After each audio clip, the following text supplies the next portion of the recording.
વડોદરા શહેરના ward number 6માં સ્વામી લીલાશાહ હોલમાં ભારતીય જનતા પાર્ટીના ઉમેદવારો પવન હેમનાણી, રણજીતભાઈ રાજપૂત, અનિતાબેન વીરપુરા અને ધરતીબેન સોનીના સમર્થનમાં એક સંમેલનનું આયોજન કરવામાં આવ્યું હતું। આ સંમેલનમાં મોટી સંખ્યામાં કાર્યકર્તાઓ, વેપારીઓ તેમજ સ્થાનિક નાગરિકોએ હાજરી આપી ઉમેદવારોને ભારે સમર્થન આપ્યું હતું। આ પ્રસંગે ગુજરાત રાજ્યના મહિલા અને બાળ વિકાસ મંત્રી મનીષાબેન વકીલ ખાસ ઉપસ્થિત રહ્યા હતા, જેમની હાજરીએ કાર્યકર્તાઓમાં નવો ઉત્સાહ ભરી દીધો હતો। આ ઉપરાંત વોર્ડ નંબર 6ના ભાજપ ઉપપ્રમુખ કુમારીબેન कोमलबेन कुकरेजा, प्रभारी स्वांगिनीबेन जगताप, प्रभारी राजेश शाह, पूर्व कॉर्पोरेटर हीरा कंजवानी, प्रमुख प्रवीण भरवाड़, महामंत्री राजूभाई गोदवानी તેમજ મીડિયા સેલ વડોદરાના પૂર્વ સભ્ય પ્રદીપ લેખરાજાની ટોની પણ ઉપસ્થિત રહ્યા હતા।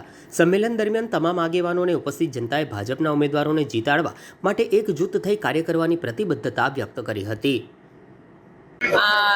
26 તારીખે ચૂંટણી છે, સૌ જાણીએ છીએ। એના સંદર્ભમાં આજે મોટી સંખ્યામાં સિંધી સંમેલનનું આયોજન કરવામાં આવેલ છે। વારસિયા ખાતે મોટી સંખ્યામાં ભાઈ બહેનો, બંધુઓ બધા જોડાયા છે અને આવનારી જે ચૂંટણી છે એમાં આપણે સિંધી સમાજની ખૂબ મોટી સંખ્યામાં આપણું મત કરીને સમાજનો દાખલો બેસાડીશું કે સિંધી સમાજ જે સમાજ છે મોટી સંખ્યામાં હાજર રહી અને લોકશાહીનો પર્વ ઉજવે છે અને ઉજવતા આવેલા છે।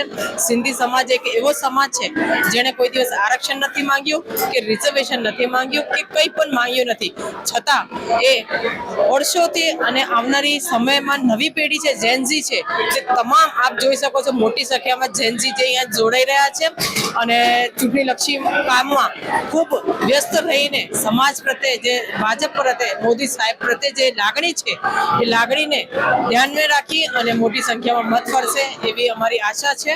આશા નહીં પરંતુ મોટી સંખ્યામાં હાજર રહી ભાજપાને ચૂંટણી જીતાડવાની સૌ પ્રથમ આપણે જવાબદારી લીધી છે અને સંપૂર્ણ ભાજપને લઈને આપણે મોટી સંખ્યામાં આપણે જીતાડીશું।